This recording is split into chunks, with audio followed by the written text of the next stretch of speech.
जय हिंद मेरे प्यारे विद्यार्थियों। आज की इस वीडियो में हम पढ़ने वाले हैं गोधोली बुक का वीवीआई सब्जेक्टिव क्वेश्चंस 2023 की तैयारी। क्लियर। देखिए, यह है चैप्टर 1 श्रम विभाजन तथा जाति प्रथा का सब्जेक्टिव क्वेश्चन पढ़ेंगे, बिल्कुल, है ना, सटीक क्लासेस पे। चलिए, आप लोग वीडियो के अंत तक बने रहिएगा और आप लोग इसे ध्यान से देखिएगा। संभव हो सके तो कॉपी में इन सारे क्वेश्चनों का आंसर आप क्या कीजिएगा, लिख करके इसे याद करने की कोशिश कीजिएगा, ठीक है।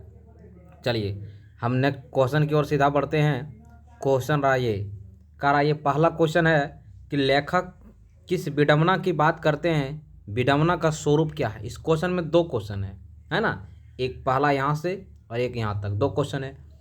तो इसका आंसर होगा, लेखक के लिए विडंबना की बात यह है कि इस आधुनिक युग में भी जातिवाद के पोषकों की कमी नहीं है। जातिवाद के जैसे इसका क्वेश्चन हम ऑब्जेक्टिव ही करा चुके हैं। ऑब्जेक्टिव वीडियो आप देखिए, इसी चैप्टर का हम कराएं, ये आपका सब्जेक्टिव वीडियो लेकर के आए हैं। क्लियर।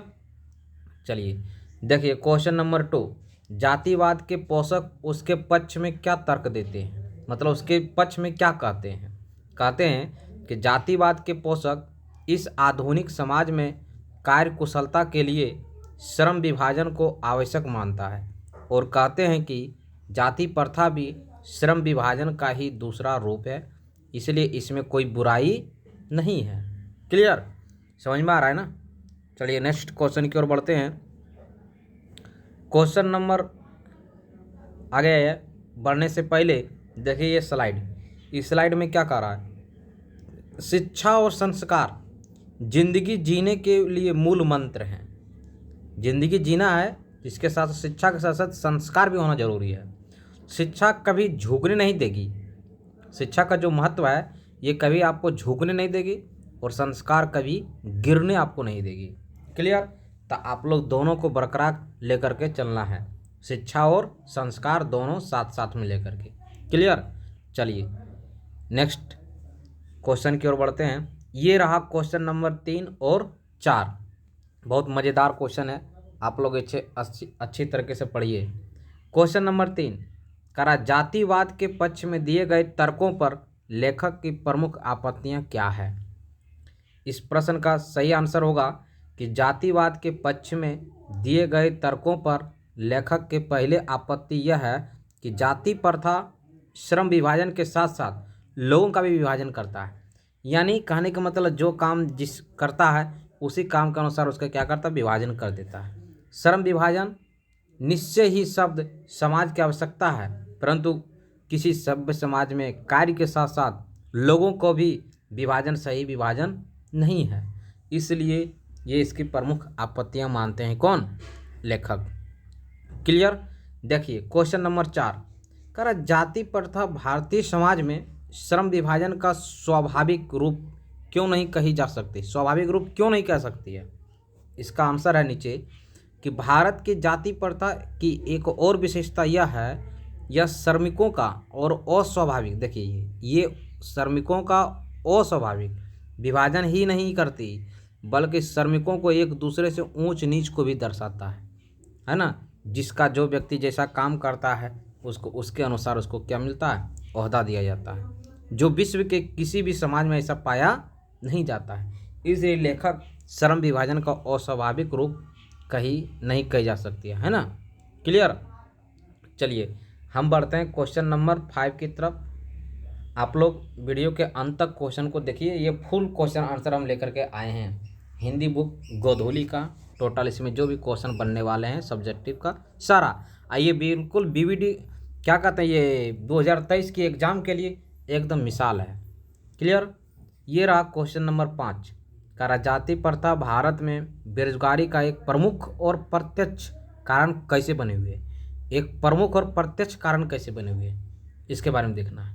चलिए इसका आंसर होगा कि भारत में जाति प्रथा लोगों को कोई भी ऐसा कार्य नहीं चुनने देती जो उनके पूर्वजों ने नहीं किया हो। मान लें हमारे पूर्वज जो काम करते आ रहे हैं, अगर उस काम को नहीं चुनते हैं, अगर दूसरा काम अपने मन से कर लेते हैं, तो हमारे पूर्वज ने उसे क्या करते हैं, समाज में उसे क्या करते हैं, डांटने लगते हैं। कहते हैं लोग अपने पूर्वजों का ही कार्य चुनते हैं, जो हम लोग पहले जो परंपरा से चले आ रहे हैं उसी कार्य को क्या करते हैं, अपनाने का मुझे मौका दिया जाता है, अवसर दिया जाता है, जिसके कारण जाति प्रथा भारत में बेरोजगारी का प्रत्यक्ष और प्रमुख कारण बन गया है। यानी कि हम स्वतंत्र नहीं रह पाते हैं, हम उसी के बंधन में जकड़ जाते हैं, जिससे कि हम बाहर नहीं निकल पाते हैं, है ना। इसलिए एक बेरोजगारी का एक बहुत बड़ा मुद्दा बन जाता है।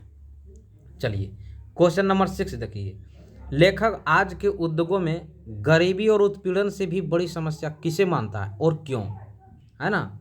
गरीबी और उत्पीड़न से भी, तो इसमें कहते हैं कि लेखक गरीबी और उत्पीड़न से भी बड़ी समस्या जाति प्रथा को मानते हैं। कौन प्रथा, ये जाति प्रथा, जात पात के जो प्रचलित है ना उसके आधार पर। क्यों, क्योंकि जाति प्रथा लोगों का उनके स्वभाव के अनुसार कार्य चुनने की अनुमति नहीं देती है। मतलब जो लोग अपना, सबका लोगों का काम करना अपना अपना एक अलग अलग चॉइस होता है, जिसमें जिसका इंटरेस्ट है वो अपना काम को करते हैं, लेकिन ऐसा जाति प्रथा उसे चुनने के लिए अवसर देता नहीं है, जिसके कारण वो लोग क्या हो जाते हैं, दुखी हो जाते हैं और वो बेरोजगारी की श्रेणी में वो चले जाते हैं। और इस प्रकार हमारे देश में बेरोजगारी धीरे धीरे क्या हो रहा है, बढ़ते चले जा रहे हैं। इसके बारे में सबसे पहले प्रकाश डालने का काम कौन किए, डॉक्टर भीमराव अंबेडकर जी। क्लियर। चलिए नेक्स्ट क्वेश्चन की ओर बढ़ते हैं। क्वेश्चन नंबर 7 देखिए, बहुत प्यारा सा क्वेश्चन है। कह रहा क्या कि लेखक ने पाठ में किन प्रमुख पहलुओं से जाति प्रथा को एक हानिकारक प्रथा का रूप दिखाया है। कह रहा कि इस पाठ में लेखक ने कई पहलुओं से जाति प्रथा को एक हानिकारक तथा बताया, जिसमें आर्थिक और रचनात्मक पहलू सबसे प्रमुख है। आर्थिक और रचनात्मक पहलू सबसे क्या है, महत्वपूर्ण है। चलिए क्वेश्चन नंबर नेक्स्ट की ओर बढ़ते हैं। सच्चे लोकतंत्र की स्थापना के लिए लेखक ने किन विशेषताओं का आवश्यक माना है। लेखक ने किन विशेषताओं को आवश्यक माना है। कह रहा है कि लोकतंत्र की स्थापना के लिए लेखक ने लोगों के बीच दूध और पानी के मिश्रण जैसा भाईचारे का आवश्यक माना है। अगर लोकतंत्र में हमें रहना है तो जिस प्रकार दूध में अगर पानी को मिला दिया जाए तो वो एक समान देखने में लगता है, ठीक उसी प्रकार हम लोग मिलजुल कर के समाज में क्या करना चाहिए, रहना चाहिए। तभी हमारा समाज क्या होगा, आगे बढ़ेगा, अन्यथा हम लोग पीछे रह जाएंगे। चलिए देखिए, कह रहा है क्या, ये जो है चैप्टर 1 हिंदी का संपूर्ण नोट्स देखिए, सटीक क्लासेस के द्वारा परीक्षा के पैटर्न को देखते हुए नोट्स ये बनाया गया है। मैं राजेश कुमार आपका भरोसा दिलाना चाहता हूँ कि आपके बिहार बोर्ड परीक्षा में अधिकांश प्रश्न यहीं से आएंगे। बिल्कुल इसको आप ध्यान रखिएगा, इसी से क्वेश्चन आएगा। हम टॉपिक बाय टॉपिक बना देंगे इसका वीडियो, आप लोग देखते रहिएगा। सिर्फ आपका मुझे सपोर्ट चाहिए। क्लियर। कहता है जिसने कभी गलती नहीं की उसने कभी कुछ नया करने की कोशिश नहीं की। जिससे किसी गलत नहीं हुआ तो समझ रहा मेरा सब सही है, तो आगे कुछ वो नया रिसर्च भी कर पाया नहीं है।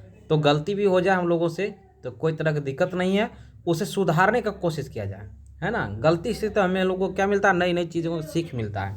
ठीक है। ये क्वेश्चन जो है 100% गारंटी के साथ ये कह रहे हैं, ये ऑथेंटिक है। आप लोग इसे कॉपी में लिख करके पढ़िए और याद करते जाइए। आपके एग्ज़ाम बहुत दूर नहीं है, बहुत ही निकट है, और आपका मंजिल भी बहुत क्या है, निकट है। इसलिए आप लोग मन से पढ़िए, तन से पढ़िए और ध्यान से पढ़िए। और जो भी समस्या आए नीचे अपने कमेंट बॉक्स में ज़रूर कमेंट कीजिए, हम उसका जवाब ज़रूर देंगे। आपका कमेंट का इंतज़ार अवश्य हम करेंगे। क्लियर। चलिए तो जय हिंद मेरे प्यारे विद्यार्थियों। आज के इस वीडियो में बस इतना ही। नेक्स्ट वीडियो में लेकर आएंगे इतने ही खुशी, इतने ही मुस्कान, इतने ही उम्मीद और आशा के साथ फिर आएंगे। क्लियर। तो थैंक यू।